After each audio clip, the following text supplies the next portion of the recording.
The collector ship Eternal Harvest had gathered specimens from 300 worlds. Their stasis chambers held examples of every sentient species in the known galaxy.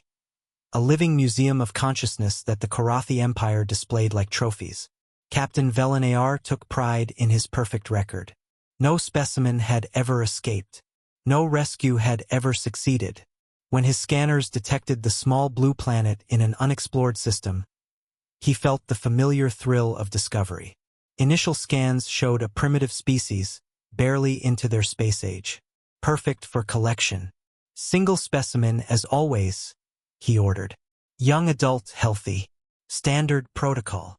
They chose their target carefully. A night shift worker walking alone through a parking lot in Detroit. Emma Rodriguez, age 28, automotive engineer. The extraction was flawless: paralysis beam, gravity lift, consciousness suppressor. She was in stasis before her coffee hit the pavement. That should have been the end of it. Another successful collection. Another species catalogued. But Emma Rodriguez wasn't just any human. She was a human who'd grown up in one of Earth's toughest cities, who'd fought her way through engineering school, who'd learned that the universe didn't give you anything. You had to take it. And somewhere in the depths of chemically induced sleep, her brain did what human brains had done for millions of years. It adapted. The Korathi stasis system was designed for normal neural patterns. It had never encountered a consciousness shaped by Earth's chaotic environment, strengthened by adversity, and running on biochemistry that treated every challenge as a puzzle to solve. Emma's sleeping mind began mapping the suppression fields, finding patterns, exploiting weaknesses. She woke up. The first sign of trouble was a silent alarm in the specimen wing. By the time Velenar arrived, he found 3 guards unconscious and a stasis pod torn open from the inside. The human was gone. Impossible, he breathed. No one wakes from stasis. No one has that kind of mental fortitude. His science officer pulled up the brain scans. Captain, look at these neural patterns. The complexity is beyond anything we've seen. And these neurotransmitter levels, it's like her brain weaponized its own chemistry to break the suppression. Find her, Velenar ordered. How dangerous can one primitive be? He learned the answer over the next 6 hours. Emma didn't just escape. She turned the ship's collection against them.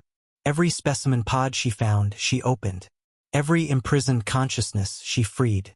The ship became a battlefield as 300 species, each nursing grudges against their captors, found themselves suddenly allied with a small human who seemed to know exactly how to turn captivity into revolution. She's in the engine room. No, wait. Now she's in communications. Reports flooded in. How is she moving so fast?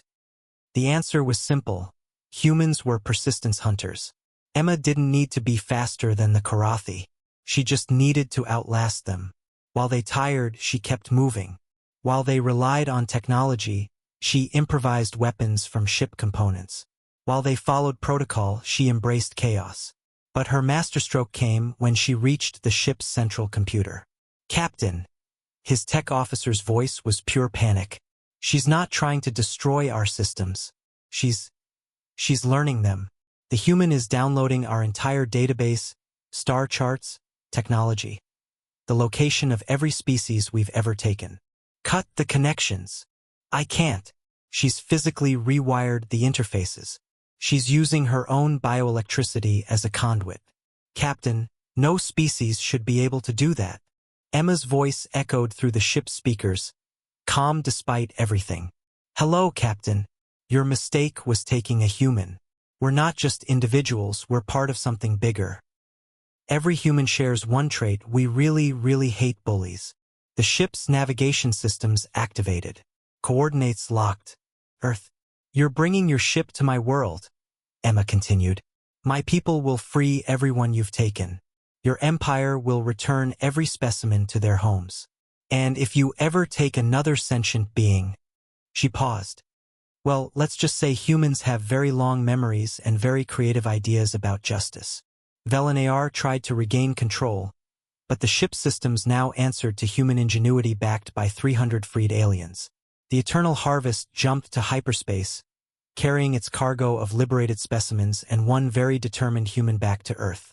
The Karathi Empire fell within a year.